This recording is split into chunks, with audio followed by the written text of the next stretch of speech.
Welcome to the Word Growth for Life podcast from First Baptist Church of St. Francis, Minnesota. The mission of FBC is to lead people to Jesus Christ and grow together as faithful disciples.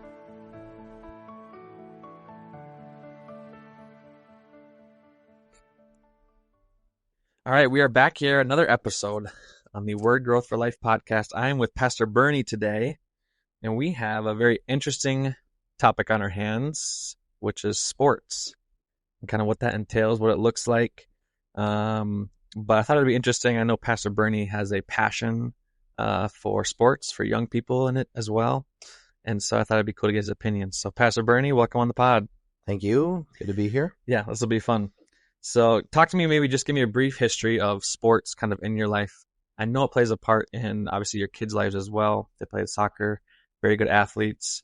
And so kind of just, what does that look like for your family, and why was like sports an avenue for you guys that you wanted to kind of get involved in? Yeah, it was a big part of my life growing up. It was a big part of my dad's life growing up. He was a football player, baseball player, and my mom even played sports too, but she probably wouldn't maybe claim it as much of a part of her life, but it was a big part of both my parents' lives as well. And so my dad, instilled just some of that kind of enjoyment of the games. And so I didn't play football, but played baseball, as he did. He was a catcher. I was a catcher. And so we really enjoyed that. And then just as parents, they just encouraged us to be, a part of sports, and to try various sports. Through my whole growing up years, we played all of them. So it really didn't matter, which season you were in. It was a season that you were in. Right. Yeah. That's awesome. And obviously your kids, one of them at Bob Jones, currently playing soccer down there.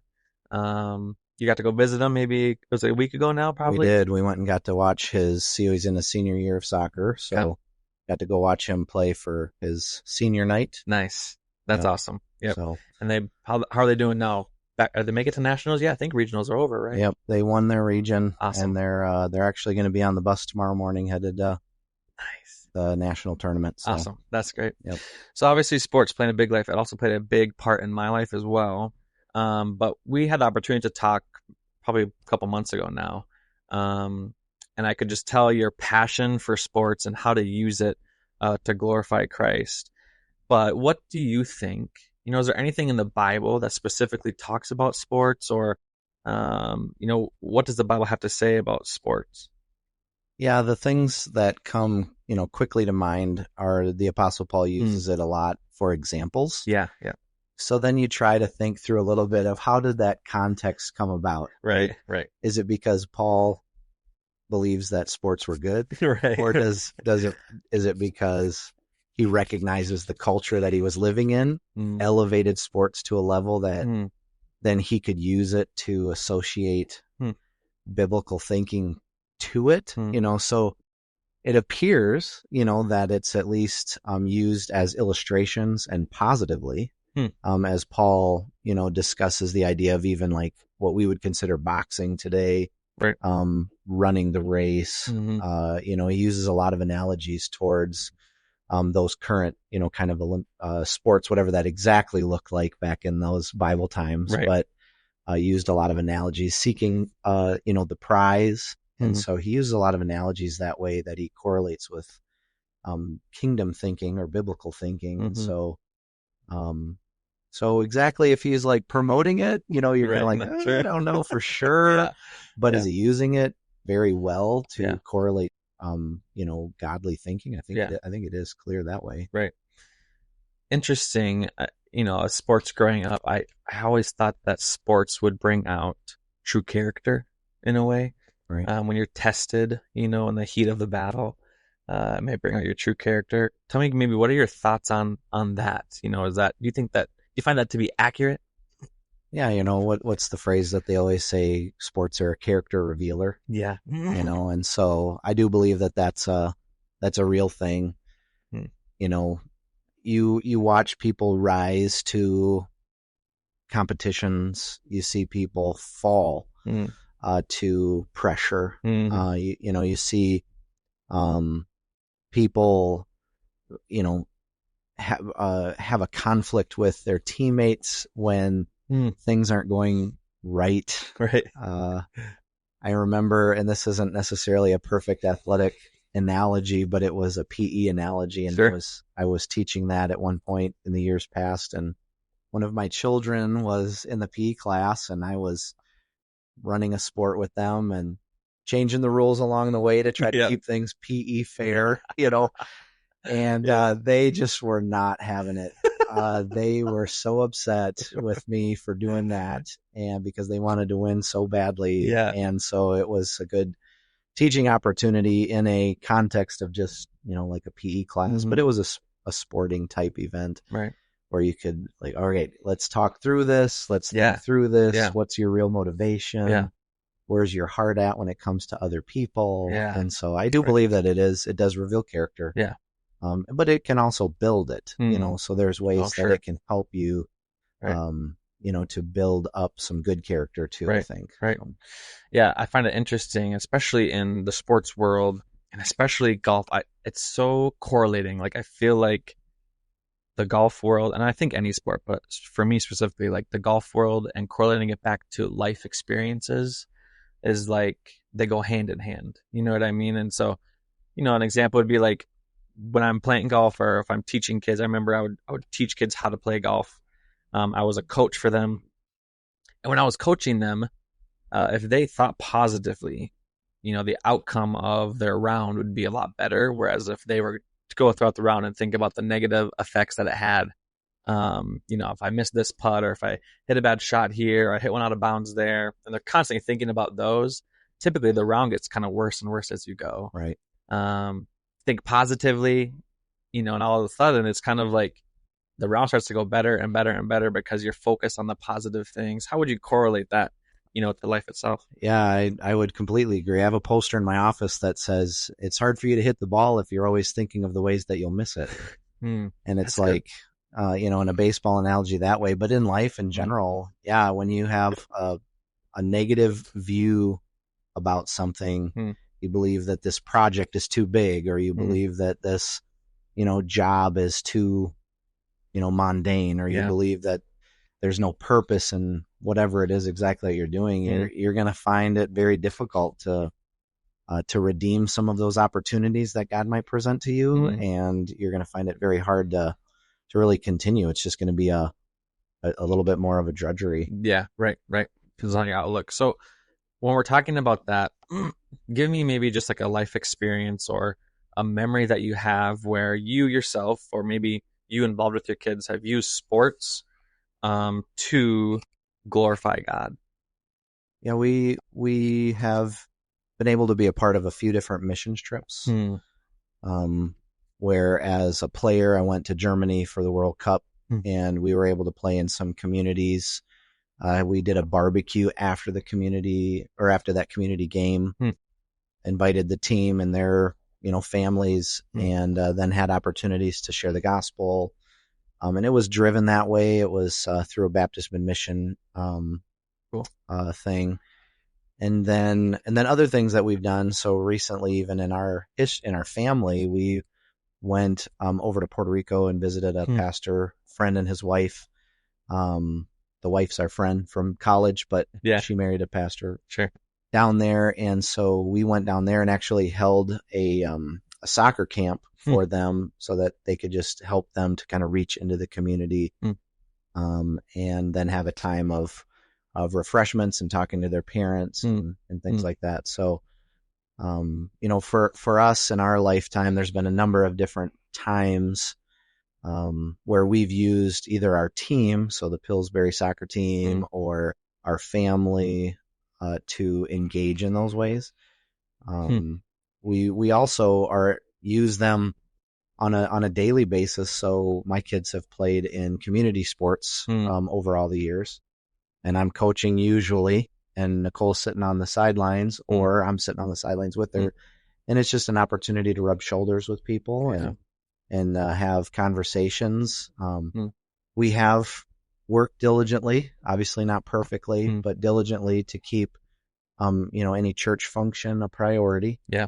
And so there's times where we miss a game or we come late or we miss a practice or things like that might happen. And it actually creates conversations. Yeah. Where were you? Yeah. Well, we were actually at a youth function, or we were at a church service, or we were at a VBS. Yeah, that's cool. Whatever it is. And even some of those things where they're like, why are you missing? It's like, but we can redeem those things. It's like, well, here's why we missed it, because we believe this is more important. Yeah. And so those have been really good conversations that we've been able to build good relationships with. Yeah, that's super cool. The way that you use sports and athletics as an outreach tool to these communities and the people that are involved, I think is super important. Maybe, how should we as Christians, how should our view of sports be? And it might be a tough question to answer, but, as Christians, as we're looking out to the world and we're looking at different things, maybe what should our perspective be about sports? Yeah, I thought about this question a little bit since you kind of primed the pump a little. And I think it is challenging, right? Because we're all driven by something. And so some people are driven by, working or being diligent in academics. And I'm not trying to correlate sports and academics, but I'm just saying, like, there's a driving force in your life. Right, so something that takes up your time. Right. For kids nowadays, it could be a video game, or something. Right. It's like something's kind of taking your time.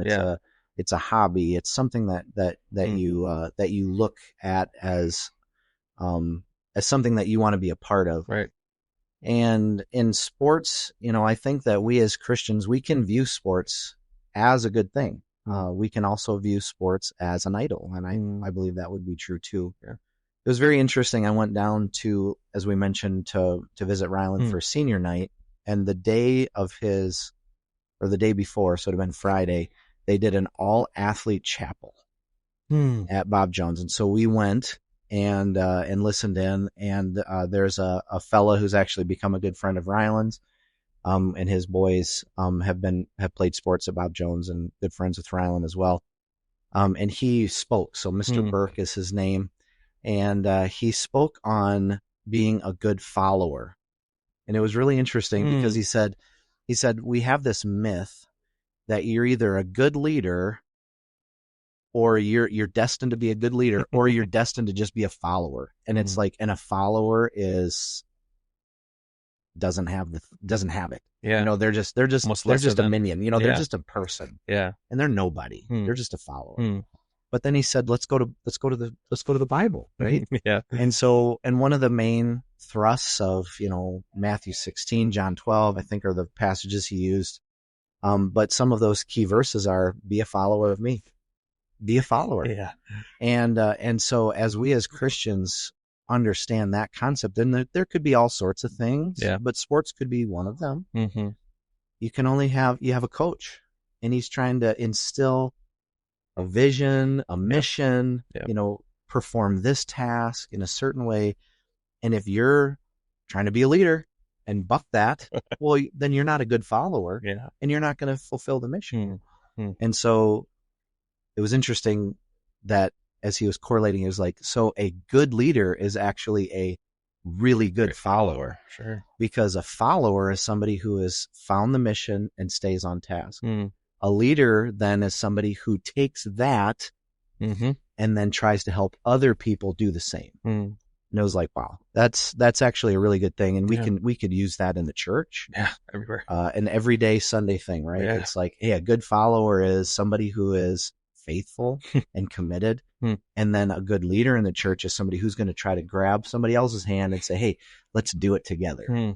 And you just serving the Lord and loving the church family together. Right. Right. So I see that as a pretty good correlation. Yeah. What a great perspective to have on how we should view sports as Christians and believers, and what that should look like.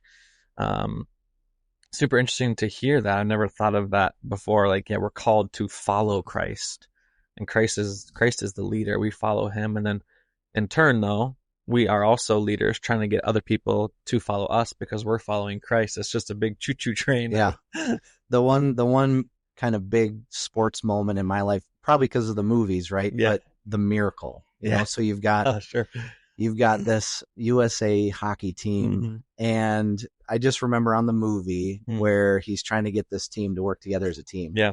And they're all just fussing and bickering and trying to be the guy to Yep. win. And so he's got him on the line running, Yep. skating lines or whatever. Until finally somebody says, when he asks the question, who do you play for? They say USA. And you're just like, man, how powerful is that? Where it's like, he's just trying to bring together this team of people who are just the right players to perform the mission and to move something forward. And it's just kind of a fun little thought when it comes to everything. So we as Christians, we can use it as our little kingdom. I got to do this. I got to make that happen. And use it as an idol of whatever that might be. Right. Or we can view sports as a really cool thing for community and encouragement. And building each other up. Right. What a great opportunity for outreach. And I remember in that, I don't know if it was that movie or it's just a story that I heard, but there was the coach for that team. I think it was the coach for that team.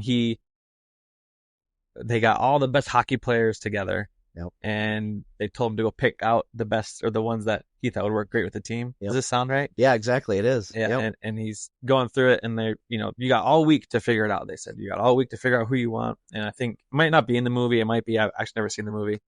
But I think it was him, and he went in there, 30 minutes, and then left. And as he's walking out the door or wherever, they're like, "Where are you going?" He's like, "I got my guys. I know who I want." And they're like, "How do you know? You didn't even get to see everybody, or you didn't whatever." He's like, "I'm not looking for the best players. I'm looking for the best role players, the guys that I know what they're like." And I think a lot of that had to do with their character, their integrity. You want those types of people on your team. But I say all that to just say, sports is just a role that we can use as Christians for outreach. Music is another one, or academics is another one, or whatever. And all these are important. I wouldn't say sports ranks up with those or whatever, but I would say it's a great opportunity for outreach, especially for the church and school. Yeah, if we were to even correlate, like I mentioned earlier about Paul, do people in our world find it to be an idol? Right. Yeah, absolutely. Right, for sure. But yet could we as Christians try to redeem some of those conversations? I think we can. Yeah. If a guy knows just a little bit about, Nolan Ryan being one of the best pitchers in the world, well, you might be able to have a great conversation about that with somebody, and then they're willing to just truly engage with you. Yeah, right. And it doesn't mean that we got to know all the things. Right. But yet, can it be can it be a tool? Yeah. I really do believe it can be. Yeah, right. I think it's cool just how sports, is the connection that we can have with the outside world, to point them, why we do sports or whatever. It's like, when you see the Good Samaritan and people are passing him by and they had no connection, some of them had a connection with him, some of them didn't. But the only reason that the man stopped by to talk to the Good Samaritan was because he had compassion for him. Right. And I think that's the tool we use, right? As when we're in sports and we're in the outside world or wherever, our connection with them is that we have compassion for them and we want to see them know who Jesus is. And sports is just that tool for us. You can talk to people and communicate with them and talk about basketball and go in depth with it. And at the end, it's like, wow, we can have that same connection with sports. But here's why, I love Jesus and this is why I do what I do and so on and so forth. Yeah. And as coaches, you have the opportunity to disciple players to really help nurture them and their character. And, as it reveals character, then it gives you opportunities to reach in and guide and help them. Right. Last question for you. You've been involved in sports. Who would you say as a coach had like the biggest impact on your life? Is there a coach when the time you played baseball, soccer, whatever, that they all have a great impact? Or is there one that's like, man, he really dived into my life and, impacted me in a great way? That's a good question.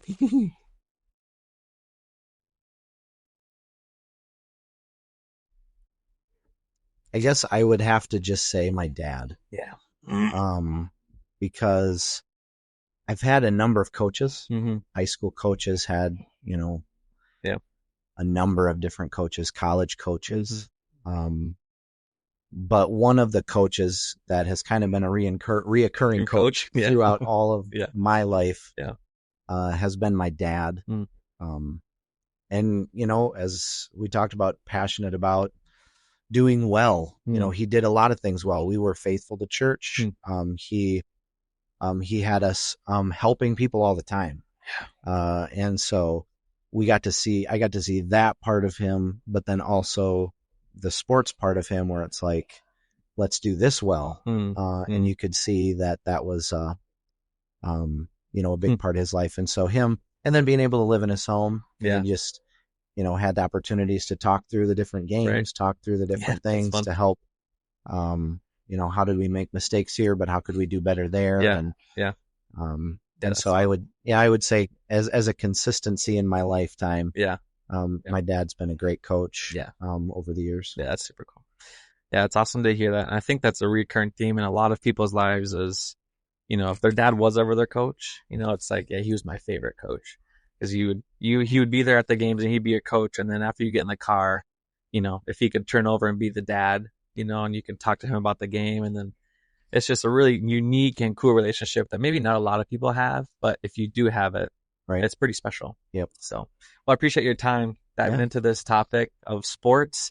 It was fun. Obviously, I can tell your passion, your love for it, not only for sports, but just for people in general. And that's super exciting. So thanks again. And we'll talk soon. Yeah. Thank you. Yeah.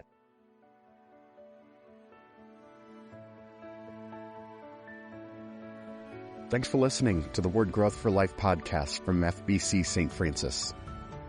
Our mission at First Baptist Church is to lead people to Jesus Christ and grow together as faithful disciples. Since 1864, the congregation of First Baptist Church has sought to glorify God through a living out of the gospel of Jesus Christ. Living the gospel is possible only through God's grace and is begun by faith alone in Christ alone. Find out more at our website, www.fbcstfrancis.com.